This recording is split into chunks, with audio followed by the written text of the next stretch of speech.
Imanaya Machipuna, bienvenidos a un nuevo segmento de nuestro programa Yucanchi Hiachaikunamanta Rimanakuy. Los podcasts que estamos realizando desde el Instituto de Ciencias y Culturas Indígenas, en esta ocasión tenemos como invitada especial a la doctora Natalia Sierra. Ella es socióloga, docente e investigadora en la Universidad Católica del Ecuador, pero sobre todo es una académica que ha estado muy vinculada con las organizaciones sociales, con el movimiento obrero, el movimiento indígena. Entonces, esta cercanía con las organizaciones sociales ha permitido también que su análisis, su conocimiento sea utilizado para ser una fortaleza también para el movimiento indígena, para las organizaciones sociales. Y nos ha interesado en esta ocasión que nos acompañe porque hay una serie de cuestiones que están ocurriendo a nivel global que repercuten en el tema nacional, hablando desde el tema de la seguridad, ¿no? Del neoliberalismo y como lo ha mencionado en algunos de sus textos, el necroliberalismo. Entonces queremos que un poco podamos ir aterrizando estos conceptos hacia las realidades, ¿no? Desde, como decía, desde el ámbito global, pero sobre todo, cuáles son las repercusiones en el Ecuador, en nuestras comunidades, ¿no? Para que podamos entender de dónde surge toda estas problemáticas tan grandes que vive el país, como el tema de la inseguridad, de que no hay trabajo, de que como que vamos perdiendo la esperanza, ¿no? Muchas gracias, antes que nada, por su tiempo, por acompañar al Instituto de Ciencias. Bueno, yo agradecer al instituto, que conozco ya años, hemos trabajado juntos, ¿no? en estos procesos. A ver, yo creo que es un momento en que tenemos que tratar de entender lo macro para poder entender lo micro. Por el momento en que la humanidad asiste, ¿no? Uh-huh. Entonces voy a empezar por lo macro y luego aterrizamos aquí en nuestro país. A ver, vamos primero a decir que nuestras culturas ancestrales saben muy bien que el tiempo circular, son tiempos cíclicos, ¿no es cierto? Uh-huh. No existe esta idea del tiempo lineal, teleológico, que es propia de la modernidad. Y los tiempos cíclicos reproducen, diría yo, el nacimiento, el crecimiento, el desarrollo y la muerte, ¿verdad? Eso se ve en todo el cosmos, en toda la naturaleza. Y lo mismo sucede con las formas de organización social. Entonces yo creo, ¿no es cierto?, con algunos otros teóricos, que estamos asistiendo al fin de una época, ¿no es cierto? Uh-huh. Y esto que se conoce como mundo moderno, capitalista. O sea, creo que estamos asistiendo al fin de esta época. No solo del capitalismo, sino de la modernidad. ¿Verdad? Ya son más de 500 años, alrededor de 500 años, y bueno, pues todo tiene un fin. Ahora, el asunto es que el fin de una época, el fin de un proyecto social, el fin de un proyecto económico y el fin de un imperio, que sería el último, imperio estadounidense, son momentos complicados, momentos violentos. ¿Por qué? Porque el fin de un proyecto social trae consigo la disolución de los códigos que nos han permitido a las culturas implicadas existir con cierta pacificación, ¿no es cierto? Que son códigos de conducta, desde el saludo, no hay que hacer esto sí hay que hacer, cómo se hace, qué se respeta. ¿Sí? Todos esos códigos, ¿no es cierto?, del mundo moderno en este momento se están destruyendo. Solo para que se entienda esto, esta crisis que tenemos de lo que es la democracia liberal o la democracia burguesa, que la estamos ahora viviendo en el país, ¿no es cierto? Pero no es solo en el país, es en varios países de América Latina y no es solo en varios países de América Latina. Esta crisis está presente en la propia cuna de la democracia liberal burguesa, ¿sí? En Europa y en Estados Unidos. Entonces, solo para poner un ejemplo, ¿no es cierto? Entonces, eso estamos viviendo. Coinciden varios finales en esta época, por eso es tan complicada. El final del neoliberalismo, el final, yo creo, del capitalismo, el final del imperio estadounidense, el final de la modernidad. Es como que todo se junta, por eso es tan fuerte, ¿no es cierto? Varias cosas se juntan. Entonces podríamos hacer un símil o un estudio comparado con el final del Imperio Romano, en lo que respecta al occidente de, digamos, de raíz europea, ¿no? Nosotros también tuvimos nuestros imperios y en el caso del Imperio Inca aquí no hubo un fin por el propio desarrollo, ¿no es cierto?, sino por la llegada de los españoles. Pero todo proyecto tiene un fin. Yo creo que eso estamos viviendo. Además, no lo digo yo, lo dicen algunos teóricos, lo decían desde antes. Y no es rápido, no es que de la noche a la noche nos acostamos a dormir y amanecemos, no. Son periodos largos los de las caídas o las decadencias de estos proyectos civilizatorios, de estos ensayos civilizatorios. Entendiendo entonces que estamos cerrando, como dice, este momento, ¿no?, de la democracia, pero entonces, ¿qué viene después? ¿Cuál sería como la nueva etapa en la que vamos a entrar como sociedad? A ver, el tema es que cuando estos ensayos, digamos, terminan, un autor alemán que se llama Rubén Elías, lo que aparece es un momento de barbarie, ¿no? O sea, toda curva civilizatoria nace en la barbarie y finaliza en la barbarie. ¿Qué es la barbarie? La barbarie es estos momentos caóticos, violentos, porque no hay códigos de pacificación, porque no hay lo que se llama un mundo. El mundo es este universo simbólico, estas normas que nos permiten un desarrollo, digamos, medianamente pacífico para vivir. Entonces entramos en un momento de barbarie. Eso es lo que estamos viendo ahora. Y no en todo lo que es el occidente colectivo. No voy a hablar de la China porque eso ya es otro asunto. Estoy hablando del occidente colectivo, en el cual lamentablemente nosotros estamos involucrados, ¿no es cierto? Entonces, son momentos de incertidumbre, son momentos de violencia, son momentos caóticos, son momentos de destrucción. ¿Qué viene luego? No existe al menos desde una perspectiva racional, digamos, una historia que esté determinada y no predeterminada, sino que justamente en estos momentos se dan las luchas para ver cuál va a ser el rumbo de la humanidad, ¿no es cierto?, en este ámbito. Entonces, claro, ahí cuando uno dice una de las cosas que está en crisis, la democracia, que viene después, yo allí voy a lanzar más bien como ciertas inquietudes que tengo, ¿no? La democracia liberal sirvió para consolidar el proyecto burgués, no ha servido para todos los pueblos, ¿verdad? Ahora, claro, frente a los totalitarismos de poderes de dominación, era un poco una mejor versión del poder, la democracia. Pero frente a estos totalitarismos de la propia modernidad capitalista, estamos hablando de las dictaduras, del fascismo, obviamente que la democracia es mejor, porque estamos comparando dentro de este proyecto. Pero claro, cuando uno piensa y dice, nosotros que tenemos una historia, nosotros como pueblos ancestrales decimos, bueno, ¿cómo han sido las formas de democracia nuestras? Comunitaria. Exacto, la democracia comunitaria, la democracia directa. Y entonces yo digo, a ver, ¿qué? ¿Será de defender la democracia liberal en un momento en que está realmente en crisis? ¿O será de consolidar las democracias comunitarias, democracias directas? Porque del otro lado, o sea, de los poderes, de las élites, lo que quieren es ir hacia lo que muchos llaman, esto es una posibilidad, que se llama el tecnofascismo o el tecnofeudalismo, ¿no es cierto?, cuyas formas de gobierno, ya lo dice, por ejemplo, todo el grupo de Palantir, la Ilustración Oscura, la Gran Norteamérica, que son proyectos que quieren ir hacia formas de monarquía digital, no de democracia, de monarquía digital, es decir, con un monarca, que serían estos directores ejecutivos, los CEO que les llaman, ¿no es cierto?, como Elon Musk, así, o sea, ellos quieren eso, y lo dicen así.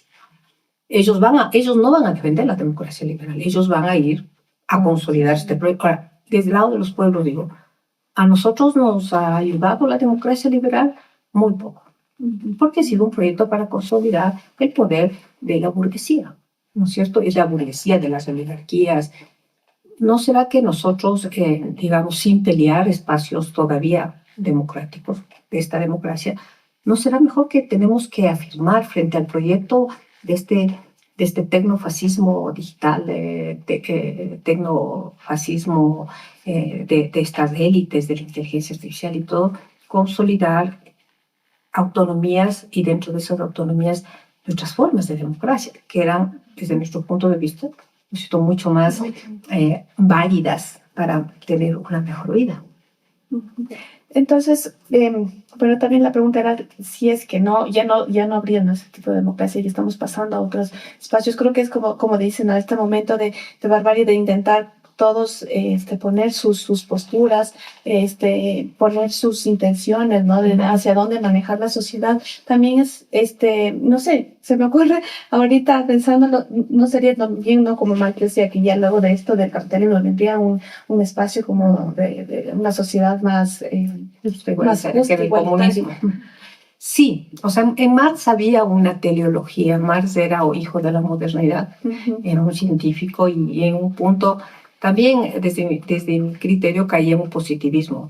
El Marx político caía en este determinismo de vamos del comunismo primitivo al comunismo científico. Que claro, como propuesta en el papel es excelente, pues, ¿no es cierto? Y quizás las condiciones materiales están dadas por el desarrollo tecnológico. El problema es que el desarrollo tecnológico está privatizado.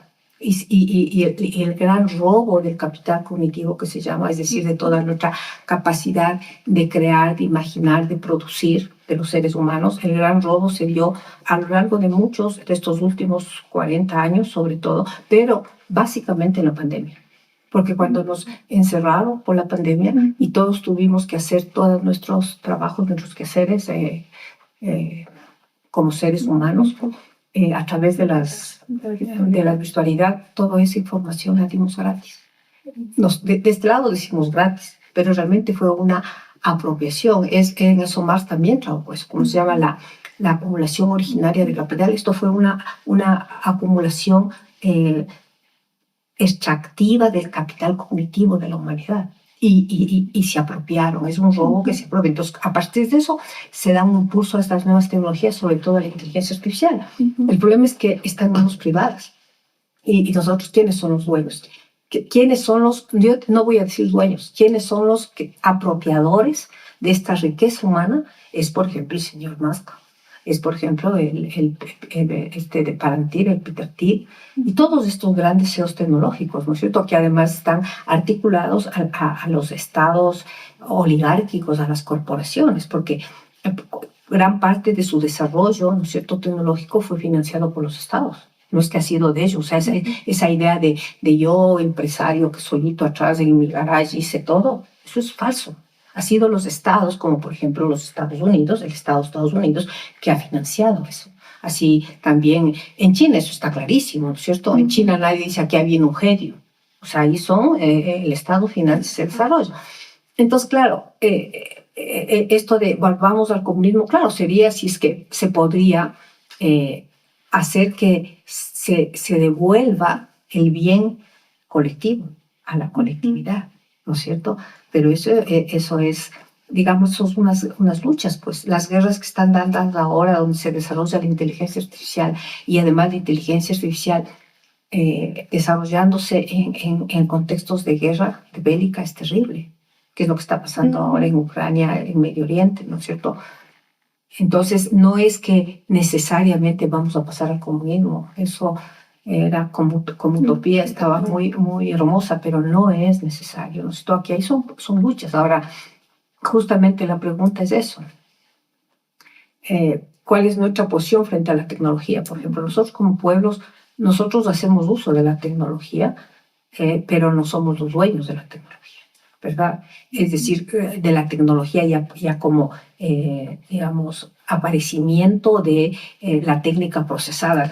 Somos dueños del conocimiento, eso sí, porque fue nuestro conocimiento el que está ahí, pero nos arrebataron ese conocimiento, y cuando ya se procesa ese conocimiento, se construyen en datos, en inteligencia artificial, todo esto ya no es nuestro. ¿No es cierto? Ahora, por ejemplo, dicen que ahora nos dan gratis la básica, después dicen que si comenzamos a usar, por ejemplo, la inteligencia artificial, luego vamos a tener que pagar, como pagamos la luz, sí, es lo mismo, o sea, nos quitan y luego nos venden. todavía la forma actual del capital. Pero sí tendríamos que preguntarnos, por ejemplo, esto que se pregunta el sumo pontífice, que me parece interesante, ¿no? Que es uno de los primeros que, fuera de los dueños de la tecnología y de los estados estos formales, te comienza a preguntar, bueno, ¿qué pasa con la inteligencia artificial? Porque la tecnología de la inteligencia artificial es una tecnología que yo creo que no tenemos experiencia en nuestra memoria histórica como seres humanos, los de ahora. No tenemos una experiencia de algo similar. No es la revolución neolítica, no es la revolución industrial, es algo que tiende a poner un cuestionamiento al ser humano, es decir, a nivel ontológico. Es decir, ¿qué es inteligencia artificial? ¿Es una evolución nuestra? ¿Qué es? Es como nosotros frente al chimpancé, ¿me explico? Es decir, ¿qué es? Entonces hay un debate gigantesco que lamentablemente también eso nos impide darlo. ¿Quién da ese debate? Los centros del poder. Pero deberíamos darlo nosotros. No solo podemos usar esa tecnología, tenemos que no perder la criticidad y que implica hacerse preguntas. ¿Para qué nos sirve? ¿Qué es? ¿Qué implicaciones va a tener su uso? Por ejemplo, ¿va a potenciar nuestra capacidad creativa, nuestra capacidad de pensamiento abstracto, o nos va a quitar, o nos va a destruir? Todo eso hay que preguntar, pero no. Es decir, solo la usamos. Entonces, ya la tecnología anterior, la de la industria cultural, la de la digitalidad, de la cibernética, ya nos estaba haciendo una masa crítica. Ahora esta, no sé, pues, ¿qué va a pasar con la inteligencia artificial? Entonces, fíjese, frente a esta derrumbe de esta civilización, está el nacimiento de esta tecnología, que además no es que coinciden, eso es parte.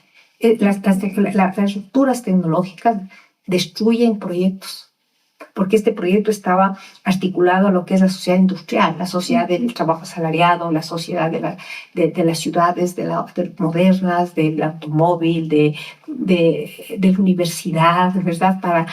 De todo el sistema educativo. Pero de repente estamos entrando a una época de lo que se llama la tecnología de... Ay, se me fue la base de esto, o sea, ahorita se me escapó el nombre, del algoritmo. Es decir, acá tenemos la sociedad industrial y ahora tenemos la sociedad del algoritmo. Estamos entrando a la sociedad. ¿Qué es esa sociedad del algoritmo? ¿Qué va a pasar ahí? Esto también afecta a la democracia liberal burguesa, porque la democracia liberal burguesa era una democracia propia de la sociedad industrial. Claro. Ahora estamos en esta... ¿qué significa esto? Y, por ejemplo, ¿qué pasa que volvamos a la imagen y a la oralidad más que a la escritura? Es como que son ciclos. ¿Qué pasa? Porque, por ejemplo, ahora decimos en la universidad, los chicos hacen todo con inteligencia artificial. Entonces, si mandarles a hacer un ensayo no tiene sentido, porque entonces mejor hablemos. No, ahí se puede, pero es volver a la oralidad. Ahora, y yo me pregunto ahí, pero nosotros somos pueblos orales. Es decir, nosotros nunca como pueblos alcanzamos, no voy a decir alcanzamos porque parece superior, entramos totalmente a lo que se llama la cultura de la escrituralidad, es decir, leer y escribir. Nunca entramos del todo nosotros. Eso no nos pone ni más ni menos, obviamente nos pone en desventaja dentro del mundo moderno, industrial. Pero ahora que el mundo como que tiende de nuevo a la imagen y a la oralidad, ¿qué es esto? ¿Qué tienen que decir nuestros pueblos? Nosotros somos pueblos profundamente orales y visuales, y de imagen, no de símbolos. ¿No? Porque cuando uno ve la inteligencia artificial, uno, por ejemplo, dice, si alguien vendría que no sabe este proceso de la inteligencia artificial, parece una magia. ¿No es cierto? ¿Con quién estamos hablando? Claro. Es como nosotros como pueblos ancestrales siempre hablábamos con entidades, ¿no? Que no se veían, al menos, o se veían, desaparecían, todo esto de la magia. Entonces, el mundo está cambiando a un nivel del ser. Eso es lo más profundo, que es más difícil ver. Pero eso va a remover todo. Es como cuando uno habla de un terremoto, cuando la tierra se mueve, es que puede desmontar el más gran edificio. No es lo mismo que un edificio le choque un carro, ¿no? No se le pinte, se vaya destruyendo por la humedad, a que se mueva la tierra. Se está moviendo ahora la tierra donde se sostiene el ser social. Es bien sui generis en lo que conocemos, lo que está pasando. Esto no quita responsabilidades a ningún poder de dominación, pero sí es algo que nos saca de esta discusión inmediata de la coyuntura, porque cuando uno ve a personalidades, por ejemplo, ustedes le ven a Noboa y le ven al Daniel Ortega, y el uno es de izquierda y el otro es de derecha, y tienen formas similares de gobierno. Porque, o sea, ¿qué es lo que quiero decir? Cuando yo digo se caen los códigos son desde cómo entro a mi casa, cómo saludo, qué estudio, cómo estudio, hasta los códigos políticos. O sea, todavía la izquierda y la derecha son códigos que nos sirven para pensarnos. Puede ser que sí, puede ser que no. Puede ser que tengamos que tensarlos, puede ser que tengamos que reinventarles. ¿Me explico? Y esto no tiene nada que ver como antes que revisionistas. No, que, por ejemplo, desde la izquierda siempre lo que dijo Marx como lo absoluto. Es que en el mundo nada es absoluto, a no ser las grandes entidades divinas, supongo. Pero Marx era hijo de su tiempo. No podía ir más allá, ¿verdad? Entonces, claro, fue un gran pensador, un pensador que trataba de pensar un mundo mejor. Pero hay cosas que él dijo o categorías que ya no nos sirven. De hecho, muchas de las categorías del siglo XX ya no nos sirven. Y cuando tratamos de pensar en este mundo que ni siquiera se dibuja bien, con esas categorías es más o menos como, no sé cómo decir, querer escribir con una piedra, o sea, en papel, sobre el papel, ¿me explico? No, entonces, y justo ahí está la creatividad del ser humano y ahí está la relación con inteligencia artificial. ¿Vamos a dejarles que ella piense o vamos nosotros a pensar? A pensar es justamente primero abrir las grandes preguntas y luego intentar dar respuestas y en las respuestas ir reconstruyendo los códigos para ordenar este mundo o construir el mundo, porque ahorita nos estamos quedando sin mundo. Por lo general, la gente muere y dice, ya, esta gente sale del mundo. Es que el problema es que ahora el mundo se está yendo. No es lo mismo salir del mundo a que el mundo se vaya. Ese mundo que conocimos, por ejemplo, el salario. Tenemos un problema del trabajo asalariado y es otra cosa que yo también planteo como la democracia. ¿Será que tenemos que defender el trabajo asalariado o tenemos que entrar a pensar un trabajo colectivo, real, comunitario? Y ahí volvemos a nuestras comunidades. En nuestras comunidades, antes de la llegada de estas formas, el trabajo no era asalariado. ¿No es cierto? Es necesario, porque la universidad está en crisis. La universidad y todo el sistema educativo era para construir trabajadores asalariados. Pero es que ahora con el trabajo asalariado se está destruyendo por las nuevas tecnologías. Algunos dicen que la inteligencia artificial va a echar gente, ¿no? Otros dicen se van a construir nuevos puestos. No sé, algunos dicen que sí, otros dicen que no es lo mismo que la revolución industrial. Entonces, fíjense, en este momento estamos viviendo. Entonces, cuando nosotros cogemos el país, tenemos que ubicar ese país en este mundo. Es dificilísimo porque es un momento muy oscuro en este mundo en crisis y en transición. Entonces, cuando yo hablo del necroliberalismo es porque yo no puedo pensar el neoliberalismo de este mundo. No, es una categoría que no me sirve para pensar lo que estamos viviendo ahora. Por ejemplo, para ser simple, siempre se han respetado los derechos humanos. No, yo digo, no, por eso hemos peleado. Pero hay ahora una clara como esto que yo llamo este dispositivo que distribuye y administra la muerte. Pero sin argumento, porque antes se escondían, se tapaban, o sea, siempre ha habido los asesinatos, las torturas, siempre, pero nunca no ha sido tan de frente, excepto en el fascismo, ¿sí? Y con un pueblo, así específicos, pero ahora es como distribuir la muerte en cualquier sector, en cualquier espacio, con cualquier población. Es decir, trato de ver, a ver, cuál es el criterio para este asesinato. ¿Es un criterio racial? ¿Es racismo? Puede ser, pero no solo queda ahí. Porque nosotros vemos, por ejemplo, que hay pueblos blancos que igual están siendo, ¿no?, asesinados, están siendo destruidos. Es decir, ¿cuáles? Entonces digo, nunca he visto esta política tan clara, esta necropolítica. y no solo con las personas, sino con las instituciones. Y eso es parte de están asesinando a la democracia liberal, no a la democracia comunitaria, a su democracia liberal. ¿Me explico? No es a la democracia comunitaria que siempre nos persiguieron a la democracia. No, es a su democracia. El sistema se está como eliminando, es como claro, son antropófagos, ¿no? No sé cómo llamar, si se comen a ellos mismos, ¿no? Entonces, es tan terrible lo que está pasando que los pueblos tenemos que defender sus instituciones, las instituciones que siempre a nosotros nos han agredido. Entonces, como es raro, ¿no? O sea, nosotros defendiendo el trabajo asalariado. Sí, hay un momento en que uno se defiende que sean buenos salarios, pero desde la izquierda, digamos, marxista, nunca se defendió el trabajo asalariado, porque el trabajo asalariado es parte de la explotación. Tampoco defendíamos la democracia liberal, porque la democracia liberal es la democracia del Estado burgués. Ahora estamos defendiendo la democracia liberal. ¿Por qué? Porque el mismo sistema va destruyendo sus propias formas simbólicas y se va volviendo evidentemente monstruoso, ¿no es cierto? Porque lo que le hacía digerible era su democracia, que ya era todo un desastre, pero ya bueno, la democracia, los derechos, sobre todo los derechos individuales, pero de repente arrasa con todo. O sea, no le interesa, no, tanto es así que un signo de eso es que el que dirige el occidente colectivo es una persona que está ya acusada formalmente de violador sexual y está acusado, no comprobado, pero acusado de pedófilo y caníbal.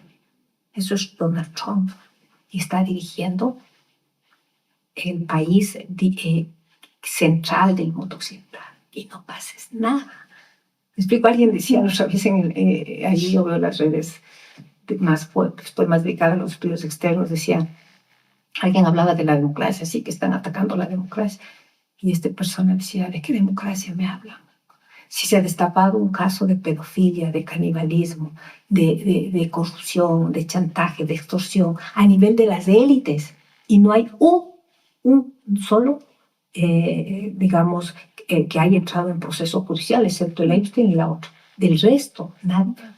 Entonces, ¿de qué democracia me están hablando? ¿De qué institucionalidad me están hablando? ¿Sí? Entonces, ahí es cuando uno dice, esto de aquí es parte de lo mismo. A veces acá se concentra más porque esta institucionalidad burguesa nunca ha funcionado tan bien. Por eso es que en el Ecuador se vuelve más evidente, ¿no? Pero es parte de esto. Entonces yo digo, la pregunta que tenemos que hacernos es sí, tenemos que siempre defender donde esté la vida, hay que defenderla, siempre. Si hay que decir, vamos a votar por cualquiera que no sea cercano a la corporación Nobis, está bien también. Eso es, o sea, toda pelea por la vida, toda lucha por la vida para mí es absolutamente válida, porque hay que luchar por la vida. Pero sí creo que es el momento de preguntarnos cómo mirar y cómo queremos ahora caminar. Yo, por ejemplo, si podría escoger y decir, vea, ¿quiere la democracia burguesa de nuevo de retorno, esa que siempre fue como fue, porque no es que ahora está totalmente destruida? Pero por favor, o sea, no vamos a decir que ha funcionado bien. O quiere consolidar la democracia comunitaria, consolidarle, fortalecerle, pensarle, alimentar. Yo prefiero la comunidad. Si me puedan escoger, ¿usted quiere defender el trabajo asalariado? Bueno, mientras no haya otra posibilidad, sí. Pero sí tengo la posibilidad de, vamos a un trabajo colectivo, que es de nuestras comunidades. Todas las formas institucionales, ¿no? Y otras que nos inventemos, ¿no? O sea, donde no haya el patrón, o el burgués, y el obrero y el peón, ¿no? Trabajo colectivo, ¿no? De autosubsistencia y bueno, lo que podamos sacar más. Y además con otra concepción de vida, ¿no? Que no esté ligada al tener, acumular, sino a una vida digna, a lo que se llamaba y que después le empolvaron el summa causa, ¿no es cierto?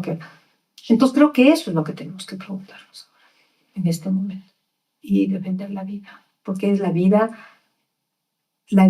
en su expresión básica, la que está puesta en duda, ¿no? Es decir, la vida biológica. Ahora tenemos que pedir permiso para vivir. El necroliberalismo es parte de este momento de muerte del sistema. Claro, el pelear, ¿no es cierto?, por la vida, el buscar también constituir summa causa y también nos ha implicado bastante persecución también. Bueno, como estamos en un estado de barbarie prácticamente, ¿cuál sería, ¿no es cierto?, desde los pueblos, desde las organizaciones, qué nos queda? ¿Cómo buscamos, cómo hacemos también el tema eh, de ir restableciendo otros códigos de convivencia? Pero si a veces también dentro de algunas comunidades o en algunos espacios también está ya arremetiendo, introduciéndose de a poco esta necropolítica.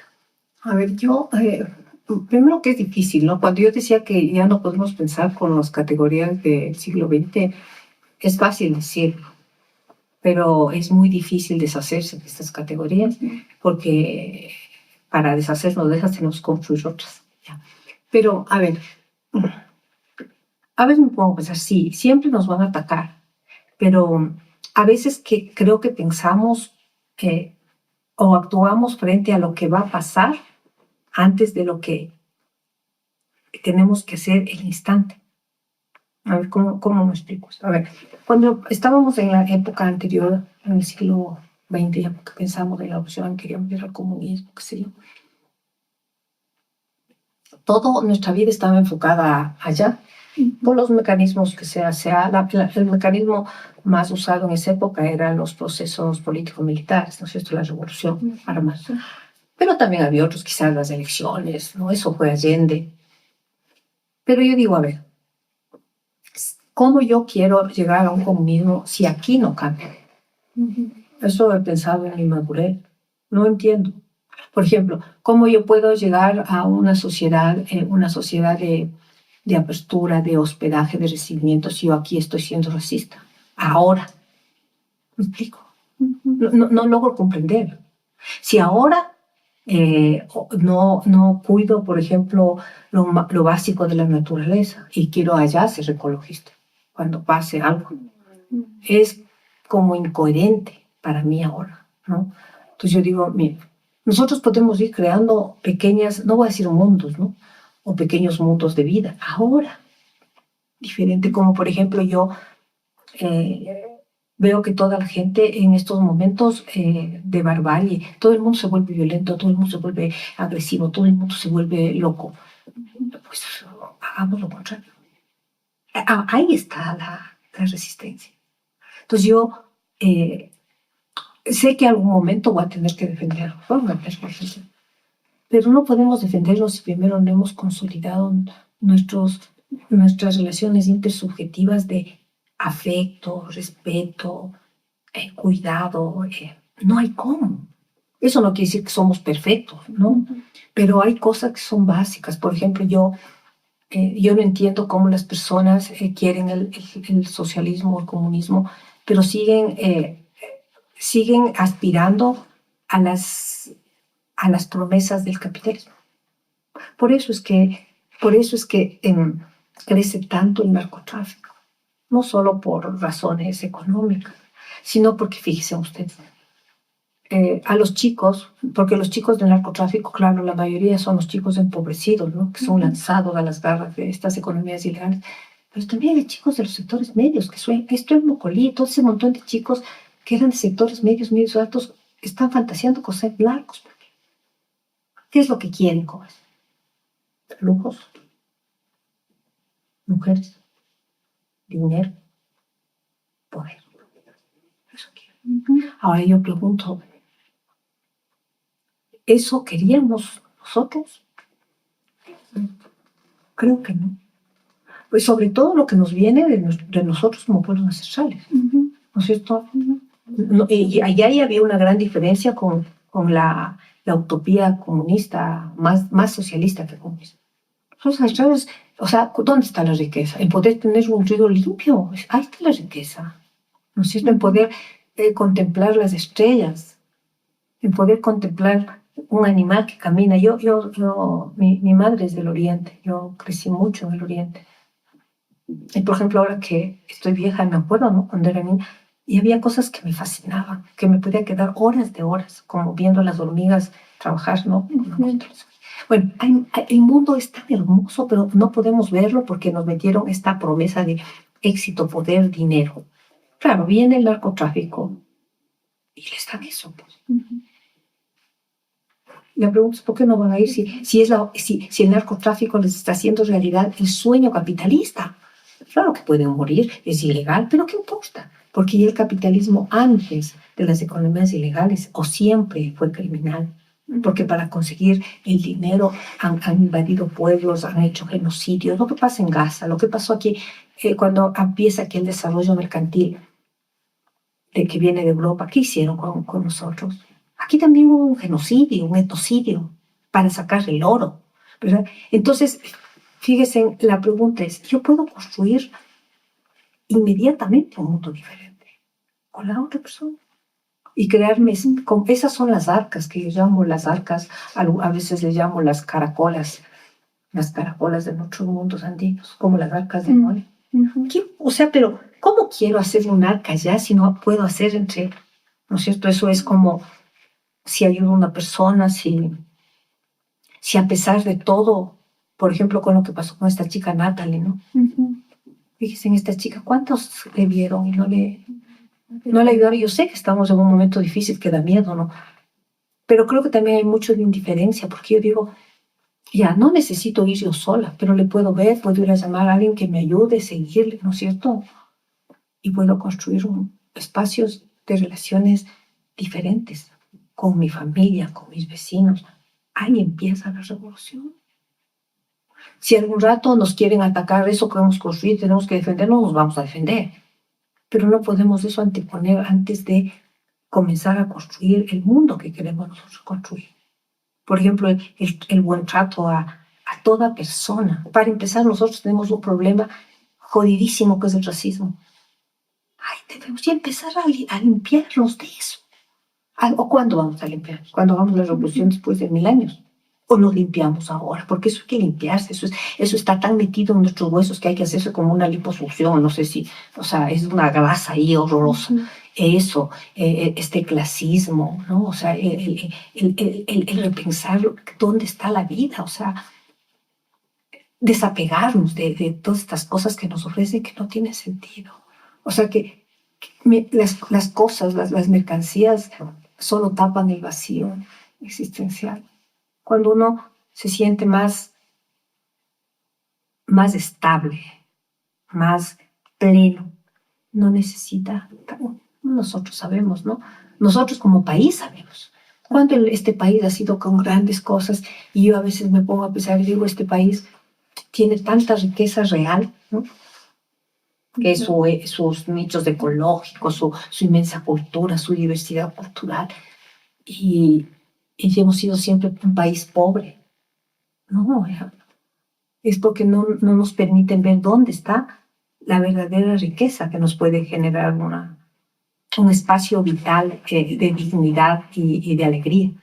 Entonces me parece que debemos comenzar, ¿cómo vamos a defender la democracia? Si mañana empiezan elecciones, todos están peleando por una calidad, o sea, por favor, o sea, ¿para qué? Por eso no me gusta esa democracia, ¿no?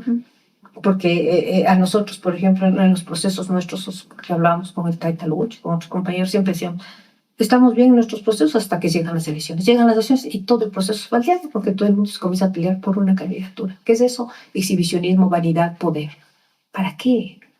Entonces es bueno a veces pensar en la muerte real y uno dice, bueno, cuando uno se muere, ¿qué se lleva realmente? No sé si me explico. Es decir, yo creo que es el momento ahora de comenzar a armar nuestro mundo aquí y ahora, con lo que tenemos, no con lo que pensamos que tenemos, sino con lo que tenemos. Entonces, ¿qué es lo que tenemos? Lo que tenemos es todas estas pulsiones humanas que tenemos que darles una forma amigable, una forma ética. Si somos solidarios, somos. ¿Por qué? Porque necesitamos, ¿no es cierto? Porque no podemos vivir solitos.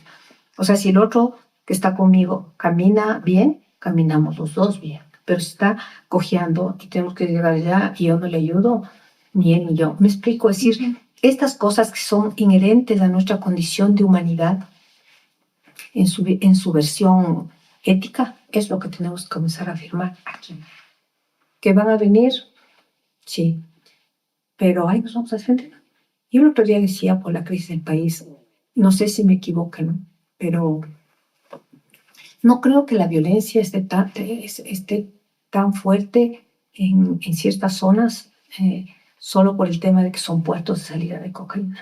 Yo creo que el mundo indígena que está más en la zona interandina, ¿no? Creo que es una barrera. Yo sé que están entrando ya, pero siento que es una barrera porque me parece que es más difícil corromper a comunidades, no a los individuos. Donde exista, es más difícil corromper a la comunidad que corromper al individuo. Al individuo se lo corrompe rápido, está solito, está indefenso, pero la comunidad no.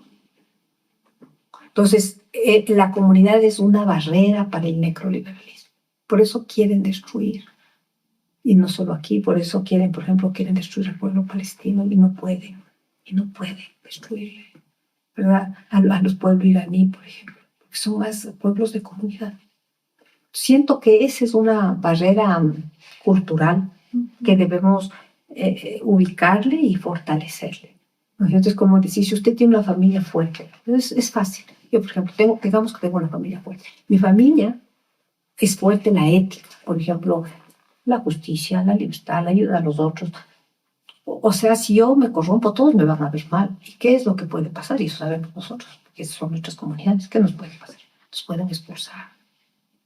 Y nosotros fuera de la familia, fuera de la comunidad, es el peor castigo que podemos tener. No es solo en las comunidades, porque al final nuestro pueblo es profundamente indígena, todos, ¿no? Unos más en comunidades, otros más en familias grandes, pero que a uno le saquen de la familia, que la familia le quede viendo mal, por favor. O sea, eso es lo peor que nos puede pasar. Porque así cuando tenemos problemas también, siempre está la familia. Sí, por eso es una barrera. Entonces no es fácil que a mí me corrompa si mi familia es éticamente fuerte, porque yo voy a tener que responder ante el Estado. ¿Qué me importa? Yo sé que me puedo ir preso, salgo y sigo haciendo errores si me da la gana, pero quedarme sin familia, eso es otro nivel. Por eso es una barrera a todo esta destrucción de la ética. Entonces yo digo, por ahí hay que pensar, ¿no? Tenemos mucho que pensar. Sí, de verdad me ha dejado pensando bastante porque sería volver a este concepto también del ILU que hemos estado desarrollando un poco, que es el tema, no el ILU no visto solo como la familia nuclear, Claro, ¿no? Si no es una familia empleada, se construye ILU también en espacios de trabajo, de organización, de resistencia. Entonces, volver a esos principios, ¿no? De, como dice, y que eso nos ha permitido fortalecernos, mantenernos como en barrera y evitar esta contaminación, porque realmente es preocupante, es bastante grande, ¿no? Que se pueda corromper también los jóvenes, los niños que están saliendo un poco a las ciudades, a las universidades y que regresan a la comunidad con otras ideas, otros conceptos, regresan muchos con este sueño, ¿no? Del capitalismo, de que tienen poder, tienen dinero, tienen lujos y nos olvidamos como dice, de apreciar la vida, de valorar, de mirar la verdadera riqueza. Entonces, sí, sería importante que regresemos a mirar estos conceptos y, bueno, más allá creo que de este periodo de crisis es esperanzador que nos recuerda, ¿no? Que hay que volver a eso, ¿no? El núcleo, a repensarnos y fortalecernos en comunidad, porque es realmente preocupante, ¿no? Cuando vemos las noticias, vemos redes, estamos realmente en un proceso de crisis bastante grande, la violencia es más fuerte, ya como dice, está en todos los sectores, no es solo a los blancos, no es solo a los mestizos, está a todos, en distintas clases sociales, estructuras, o sea, y estamos como en un momento de, ¿y ahora qué hacemos, no? Entonces, creo que este mensaje de volver, ¿no? de repensarnos, de fortalecernos en la unidad, en la ética, también nos permitiría ir saliendo de este periodo de... Bueno, yo creo que como nunca yo he sentido que es como una necesidad de volver a... Cuando uno está mal, cuando uno está en peligro, hay el espacio de la madre. La madre, pensemos como símbolo, ¿no? La casa materna. Y yo siento que como nunca ahora, como pueblo, tenemos que refugiarnos en la madre. En la madre son nuestras comunidades, o sea, de dónde salimos, porque nosotros no vinimos de los barcos. O sea, al menos en el último registro. Esto siempre me he puesto a pensar. Mi hija me decía que cuando se dio cuenta de esto, que ella no vino de los barcos, fue un gran descubrimiento, ¿no? De yo soy de esta tierra. O sea, yo no me bajé de un barco, yo soy de aquí. Y cuando uno tiene problemas, ¿a dónde va? Va a refugiarse en los brazos de la madre, va a refugiarse en los brazos de la familia, de la casa, del hogar. Es la vuelta al hogar. Yo creo que en este momento de crisis civilizatoria tenemos que regresar al hogar. En nuestro hogar, gracias a la vida, nunca desapareció, porque en otros lados lo hicieron desaparecer. Aquí no. Eso podemos decir gracias a su desarrollo, no sé, pero nunca lo lograron desaparecer. Y creo que es momento de regresar al hogar y fortalecer el hogar. Porque ahí están todas las claves para poder navegar este diluvio. Ahí están las claves. Sí, ¿no? Y con esta invitación o estos mensajes finales, ¿cómo, no sé, cómo vamos también a volver al hogar cuando también nuestra información va saliendo en esta crisis que hablamos, ¿no? Al principio de la inteligencia artificial, de las redes, o sea, buscar esta alternativa, ¿no? De blindar nuestro hogar, el aire, para que no se nos sigan robando información y además que podamos como recuperar eso. Porque yo voy a decir esto. Mire, ven, aquí yo estoy vestida de mestiza, ¿verdad? El vestido ese. Pero yo alguna vez hablaba con varios compañeros de comunidades, yo voy a decir de comunidades rurales, algunas, y otras urbanas. ¿Dónde está ese hogar? En el caso nuestro, ¿dónde está ese hogar que son nuestros pueblos ancestrales? Sí, podemos ir, está en las comunidades, podemos ir a cualquier lugar de la sierra, ¿no? Incluso del oriente, de la costa incluso, pero en el oriente, ir a las comunidades y ahí está nuestro. Sí, esa es una. Pero yo creo que es igual que la utopía. La utopía no está allá, no está cuando el socialismo está dentro, ¿no? ¿Dónde está el hogar ancestral? Está dentro. Tengo que descubrirle porque está en mí. Una vez conversaba, no me acuerdo con quién, y hablábamos del Ayu y del Inti Raymi. ¿Dónde está? El Inti Raymi está en la fiesta que acabamos de pasar. Sí, no, esa es la fiesta y todo. Pero ¿dónde está? Está conmigo. ¿Dónde está? Está en mi oralidad, porque siempre podemos nosotros comunicar más hablando. Está en esa relación que tenemos con nuestros padres, nuestras madres, nuestros ancestros. Eso del abuelito, el abuelito, el respeto, el cariño. Ahí está. ¿Dónde más está? Está en eso eso de donde comen 2, comen 3, 4, 5. ¿No es cierto? Y un plato de comida tiene que ser para todos. O sea, yo no como solo. Ahí está. Está casi que le tenemos no tan, digamos, consciente en esto de, yo tengo un hermano que siempre dice, vamos a hacer fotosíntesis. Y es como vamos al sol. No está eso, ¿no? El sol está dentro. Nosotros somos culturas de sol, somos solares. Es decir, ahí está en el abrazo, en que cuando uno le ve a un amigo, ¿no? El amigo también es parte del ayo, ¿no? Y dice, no, pues ven, yo te abrazo, toma mi hombro, ¿no? Está en que yo no puedo ver. Y siempre me preguntaba, ¿por qué aquí hay marginales, pero hay gente que está medio así como, pero por lo general aquí, es que uno no le puede dejar a un familiar en la calle, es que tiene que llevarla a la casa, porque es como, primero ese acoger, pero luego también es ¿cómo va cualquier persona a ver que es mi familiar estaba durmiendo en la calle? No puedo. Es decir, está en nuestra cultura. ¿Dónde está nuestra cultura? La profunda. Está en nosotros. ¿Por qué está escondida? Por el racismo. Porque hemos tratado de ocultar lo que somos y en ese ocultar lo que somos hemos ocultado nuestra cultura, esa que está en cada una de nuestras células, de nuestros comportamientos, de nuestros quereres y de nuestros deseos, porque queremos hacer blancos. ¿Me explico? Entonces lo que hay que hacer es encontrar el ayu dentro de uno, ahí está nuestro hogar, y ese es lo único que tenemos para defendernos en este momento, es el regreso al hogar. El hogar está en cada uno de nosotros y obviamente en nuestras relaciones, porque si yo descubro lo que soy yo, voy a establecer ese tipo de códigos de relaciones con el otro.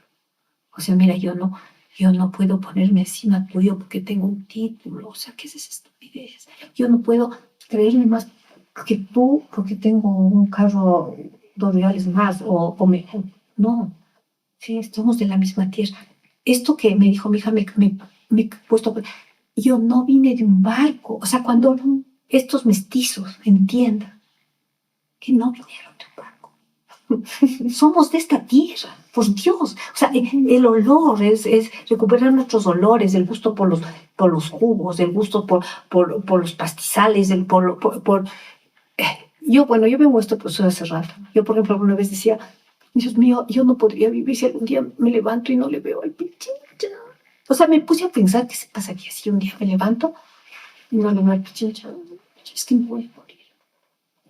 Porque es tierra, o sea, es el pichincha. O sea, son nuestras cordilleras. Esa es la comunidad. Ese es nuestro hogar. Y ahora cuando uno está en crisis, es como ahora que está en la calle, ¿no? Y da miedo y todo. ¿A dónde quiere uno llegar? A la casa. Tenemos que volver al hogar. Eso. Muchas gracias, Natalia. Nos dejas con unas reflexiones bastante fuertes, bastante interesantes y que nos invitan, ¿no?, a regresar, a retornar a la casa, a nuestras raíces, al sentido profundo de revivir lo que hemos sido, ¿no?, milenariamente.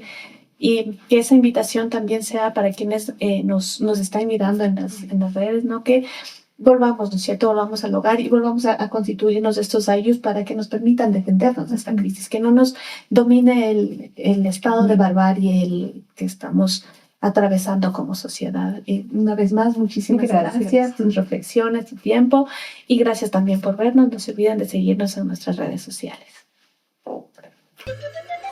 ICSI, Instituto de Ciencias y Culturas Indígenas, Amauta Runacunapac, Yachay.